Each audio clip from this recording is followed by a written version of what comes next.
the next 4 days. We've reported on strikes through so many different sectors over the last year or so, and this one cannot be taken lightly. Why is that? Because the National Health Service is expected to see the largest strike it's ever faced in its 75 years of existence. Junior doctors make up a big number of the workforce in the NHS, and them taking time out over the next 4 days to protest the strike because of pay conditions and working conditions, as they say, will cause a big disruption to the National Health Service. NHS bosses expect around 350,000 operations and appointments to be cancelled over the next 4 days. Many people with operations that have been booked in for quite some time will have received notice that those operations have been cancelled. Now, the junior doctors who were here this morning outside the Manchester Royal Infirmary have now left. They were striking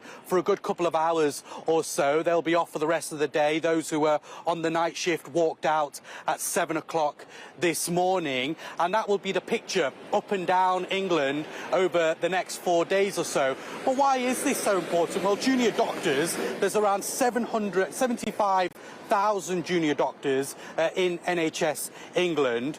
But what do they actually do? Well, the majority of those junior doctors aren't actually that junior. They're all qualified who could spend around up to 8 years practicing whilst in clinical training before reaching consultant level, and they actually make up nearly half of the medical workforce. Now, not every single one of them will be striking, but the British Medical Association, that main union, that body, has asked around, it's about 77% of the union have decided that they will go on strike. It was a big turnout when the vote came into force as well. About 98% of the workforce voted throughout the strike ballots. Now, what will be incredibly crucial is the impact that this has on patients. NHS bosses saying that the NHS could be on a knife edge over the next 4 days. And if it comes to points in some hospital trusts where they are just too overwhelmed,